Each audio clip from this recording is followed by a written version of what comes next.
Wyatt, the Wyatt Sharpe show. Where does the show? I want to talk to you obviously about Canada, but what's the show? Yeah, the Wyatt Sharpe show has been on YouTube for a little while, and then Cool. I started a few weeks ago doing a show on something called the Newsform Network, which is a relatively new cable network here in Canada. That is awesome. Good for you. Now, what do you make of all this back and forth with, we used to get along so well, right? Why can't we all just get along? But now the United States and Canada.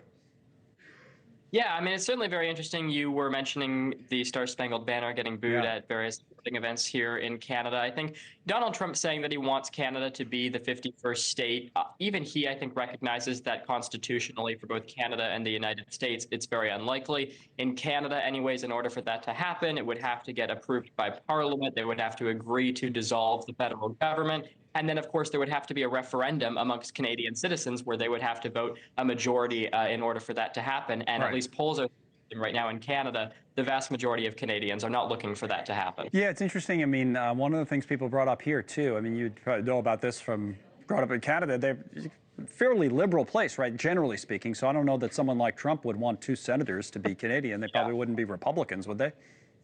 No, definitely not. I mean, we have 10 provinces and 3 territories here in Canada, and I would say about 8 of them would probably vote Democratic. Now, the issue here, at least what Trump keeps bringing up, seems to be trade-related. Here's what he said about that topic as well. Listen. Canada's been very bad to us on trade, but now Canada's going to have to start paying up. And Canada's been tough on the military because they have a very low military cost. They think we're going to protect them with our military, which is unfair. So that's probably what the boos are really about, the tariffs, right? That's what people are upset about the most?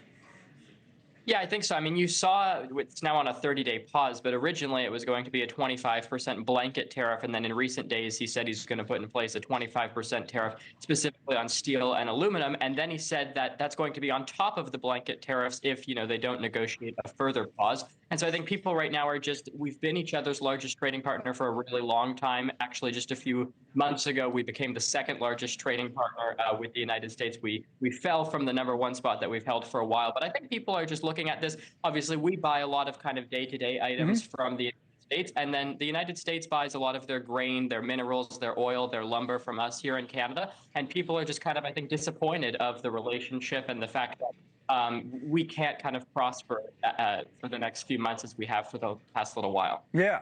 You're not mad at us, though, right? So you're just mad at Trump. Is that the deal? I mean, I think so. I think Donald Trump has been fairly unpopular amongst Canadians for some time.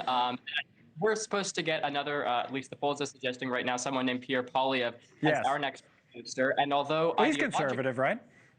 Yeah, that's what I was going to say. Ideologically speaking, he's very similar to Donald Trump, but I think it might actually come back to get Donald Trump because Pierre Poilievre is almost as much Canada first as Donald Trump is America first, so to speak. You're right, but he's been kind of forced to, he's been, because of that, become like nationalist, and because, he wants to be on the side of the people, which is a really kind of an interesting dynamic, which you've explained much better than I could, as usual. This is the 2nd time that you've upstaged me since coming on the show, so I appreciate that. By the way, the only reason I would be in favor of this, we want your side of Niagara Falls. I always thought the Canadian side is much better than the American side, so it's a better view. Thanks, Wyatt. And congrats on the show. Enjoy it. Enjoy the time. Yeah, it's be a long career. You start that young, right? He's great. 16. Thanks so much for watching. Just go to joinnn.com to find News Nation on your television provider. And don't forget to click the red subscribe button below to get more of News Nation's fact-driven, unbiased coverage.